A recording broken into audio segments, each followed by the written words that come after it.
Before we start, tell me where you are listening from in the comments. Maybe you are someone who believes that successful people move on from their past completely and never look back at old relationships. Maybe you think that having wealth and achievement means you are immune to the emotional complexity of reconnecting with someone who knew you before you became who you are today. Maybe you have never experienced the disorienting power of meeting someone from your past and discovering that time has not diminished the connection you once shared. This conversation is for you. I want to tell you about the day I saw her again after 20 years of silence, separation, and completely different lives. A chance encounter that lasted only 15 minutes, but that reopened emotional territories I thought I had closed forever, and forced me to confront questions about love, timing, and the paths not taken that can haunt even the most successful life. This was not about business relationships or professional networks or any of the strategic connections that people associate with my public life. This was about something much deeper and more personal. This was about discovering that some connections transcend time, distance, and the dramatic changes that can transform everything about who you become while leaving something essential about who you are completely unchanged. Today, I want to share this story because I believe many people underestimate how much unfinished emotional business from their past continues to influence their present, especially relationships that ended not because they stopped working, but because life pulled them in different directions before they could reach their natural conclusion. This encounter forced me to confront the uncomfortable truth that success and achievement cannot insulate you from the emotional complexity of human connection, that some people remain important to you regardless of how much time passes, and that meeting them again can resurrect feelings and possibilities that you thought were permanently buried. The experience taught me lessons about love, regret, and the difference between the life you build and the life you wonder about that I could not have learned any other way. It showed me that some connections are so fundamental that they survive decades of separation and complete transformation of circumstances.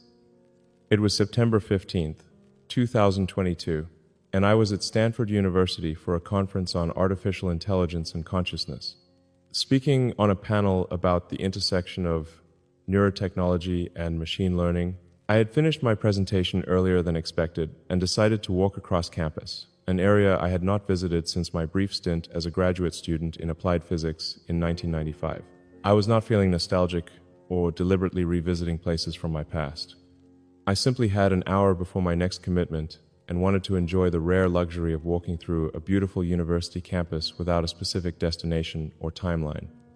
But as I passed the Varian Physics building where I had spent countless hours working on my doctoral research before leaving to start Zip 2, I saw a woman sitting on a bench outside the building reading what appeared to be research papers, and something about her posture and the focused way she was reading made me stop walking completely. When she looked up from her papers and glanced in my direction, I knew with absolute certainty that I was looking at Elena Rodriguez, the woman I had been in love with during my first year of graduate school at Stanford, and who had disappeared from my life so completely that I had sometimes wondered if our entire relationship had been a dream. Elena had been a doctoral student in theoretical physics when I was beginning my own graduate work in applied physics and materials science. She was 2 years ahead of me in the program, brilliant in ways that intimidated most people, and possessed of a combination of intellectual curiosity and emotional depth that had fascinated me from the moment we met at a study group about superconductivity and quantum field theory. Our relationship had lasted 10 months, but they were 10 months that had shaped my understanding of what intellectual and emotional connection could feel like when you found someone whose mind worked in ways that complemented and challenged your own thinking. Elena had been the first person I had ever met who could follow my thinking about complex problems while also pushing me to consider dimensions of those problems that I had not recognized. She could discuss semiconductor physics and philosophy with equal sophistication, debate the implications of emerging technologies and the nature of consciousness without ever making either topic feel abstract or academic.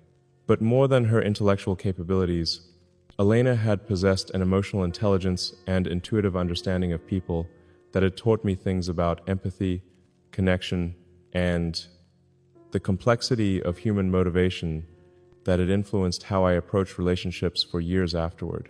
Our relationship had ended not because we stopped caring about each other, But because I had made the difficult decision to leave Stanford after less than 2 years to pursue entrepreneurial opportunities in the early days of the internet boom, while she was committed to completing her doctoral research in high-energy physics.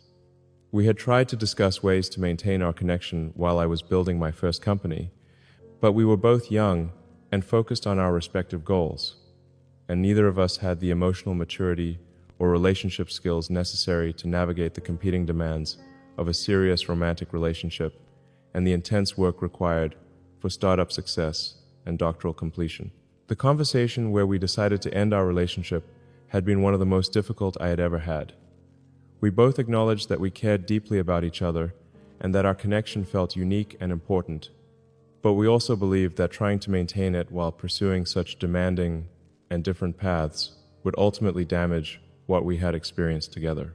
We promised to stay in touch, to meet occasionally when my travel brought me back to the Bay Area, to find ways to maintain some form of connection, even if we could not maintain a romantic relationship. But within 6 months, our communication had dwindled to occasional emails about career progress, and within a year, we had lost touch completely. Over the subsequent 2 decades, I had thought about Elena more often than I had expected to, especially during moments when I was struggling with difficult decisions or when I encountered problems that would have benefited from her particular combination of analytical rigor and intuitive insight. I had wondered whether she had completed her research in theoretical physics, whether she had found someone who appreciated her unique combination of intellectual and emotional gifts, whether she ever thought about our brief but intense connection, and what might have happened if I had stayed at Stanford or found other ways to balance entrepreneurship with our relationship. Standing outside the Varian Physics building, looking at this woman who was unmistakably Elena, but who had been transformed by 20 years of experiences I knew nothing about, I felt a rush of emotions that I had not experienced since I was 24 years old. There was joy at seeing her again, curiosity about what her life had become, and a strange sense of recognition that felt both completely familiar and completely disorienting. But there was also something deeper and more unsettling, the immediate return of feelings that I had thought were permanently resolved. I approached her cautiously, uncertain whether she would recognize me after so many years and so many changes in my appearance and public profile. When I said her name, she looked up from her papers with an expression of surprise that quickly shifted to recognition and then to something that looked like the same complex mixture of emotions I was experiencing. "Elon," she said quietly, and the way she pronounced my name brought back memories of countless late-night conversations we had shared in laboratories and coffee shops and walks around campus, when we were both working on research that felt like the most important thing in the world, and our connection had felt like the most important discovery either of us had ever made. We stood looking at each other for a long moment, both processing the surreal experience of encountering someone who had been central to our lives during a crucial period of development, but who had become a memory, a reference point, a person we thought about occasionally but never expected to see again. "This is incredibly strange," she said, and I agreed completely. It was strange in ways that went beyond coincidence or surprise. It was strange because seeing her again made me realize how much of my emotional development had been influenced by our brief relationship, and how many of my subsequent connections with other people had been unconsciously measured against what I had experienced with her. We found a nearby cafe and spent the next hour catching up on 20 years of completely different lives. Elena had indeed completed her doctoral research at Stanford, then had worked at Fermilab and CERN before accepting a faculty position at MIT, where she was now a professor of theoretical physics, working on questions about dark matter and the fundamental structure of reality. She had married a fellow physicist, had twin daughters who were now in high school, and had built a successful academic career that combined cutting-edge research with mentoring the next generation of scientists. She seemed happy and fulfilled in ways that made me genuinely glad for her choices and success. But as we talked, I became aware that the intellectual and emotional connection that had drawn us together decades earlier was still present, perhaps even stronger than it had been when we were young and uncertain about our capabilities and futures. We found ourselves finishing each other's thoughts, building on each other's ideas, and engaging in the kind of deep, wide-ranging conversation that I rarely experienced with other people. The 20 years that had passed seemed to dissolve as we talked about quantum mechanics and artificial intelligence, about the relationship between consciousness and technology, about the ethical implications of the work we were both doing. But we also talked about more personal things, about the relationships we had built, the challenges we had faced, the ways our lives had developed along paths that neither of us had fully anticipated when we were young graduate students planning our futures. There was an ease and intimacy to our conversation that felt both completely natural and completely inappropriate, given that we were both married to other people and had not spoken in 2 decades. As our time together drew to a close, Elena said something that I have not been able to stop thinking about in the months since. You know, Elon, I have had a wonderful life, and I love my family, but I have never had another conversation like the ones we used to have. I have never found another person who understood how my mind works the way you understood it. That comment hit me harder than I expected because I realized that the same thing was true for me.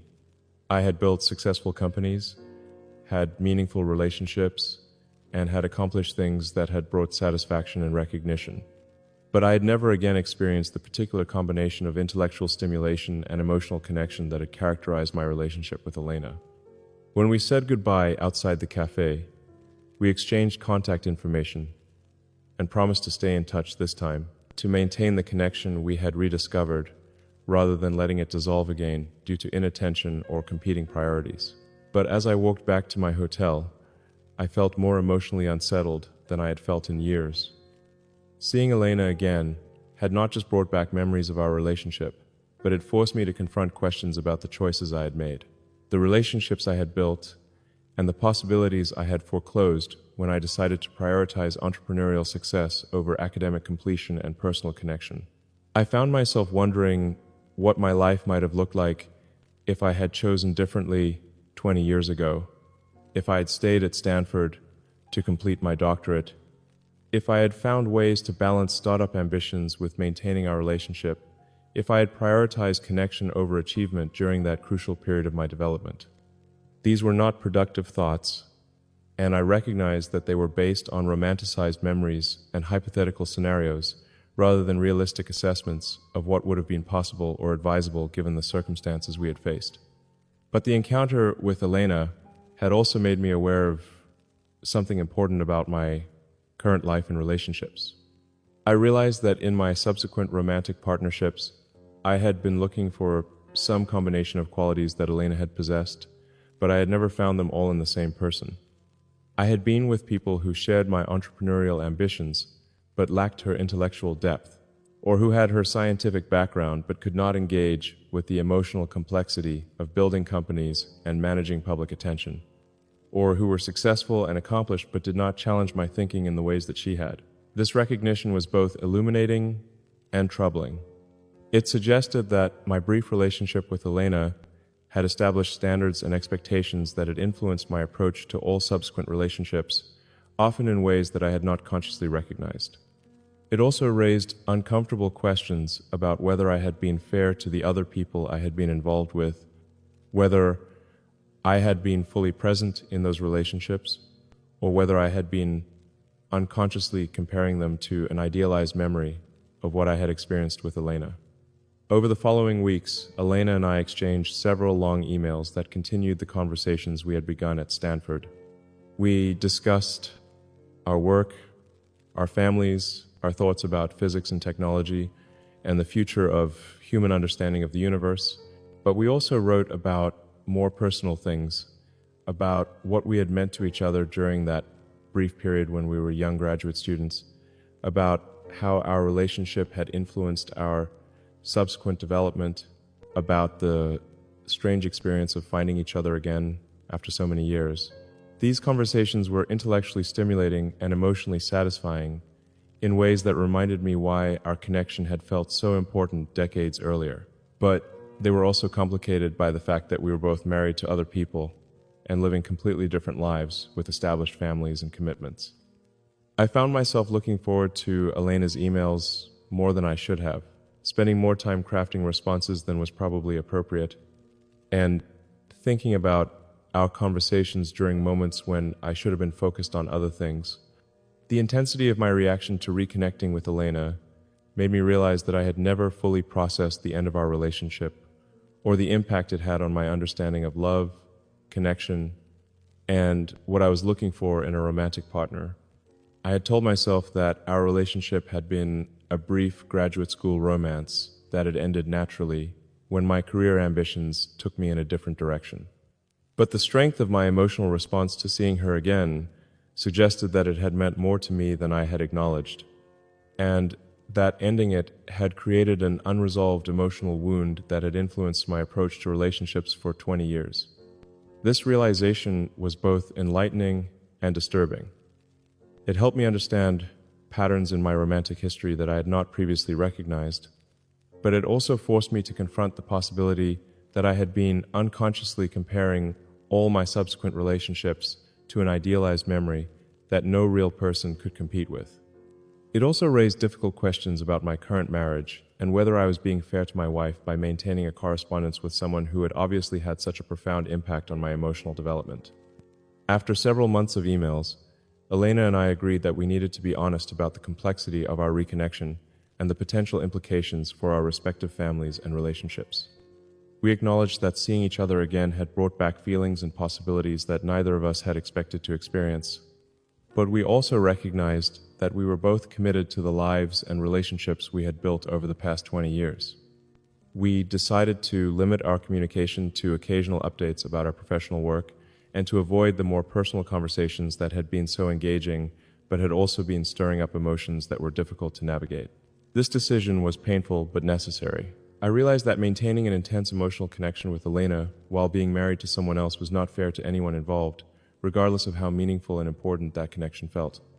But the experience of reconnecting with her had taught me valuable lessons about love, timing, and the relationship between the life you build and the life you wonder about. I learned that some connections are so fundamental that they transcend time and circumstance, but that recognizing their importance does not mean you should or can act on them when doing so would damage other relationships and commitments.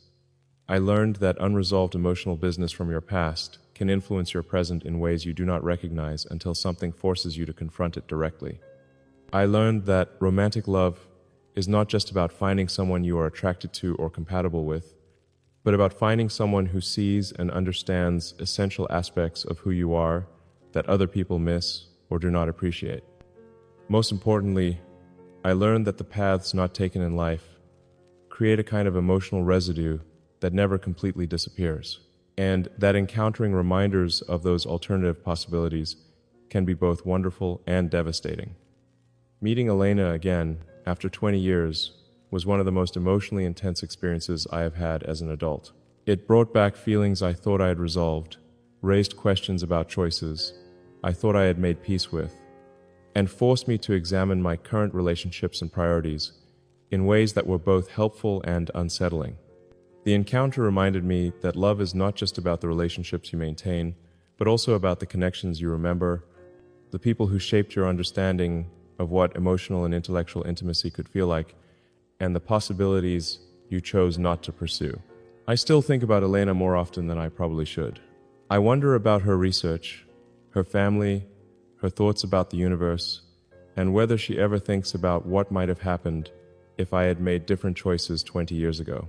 But I also understand that some relationships are meant to be treasured as memories, rather than pursued as ongoing realities.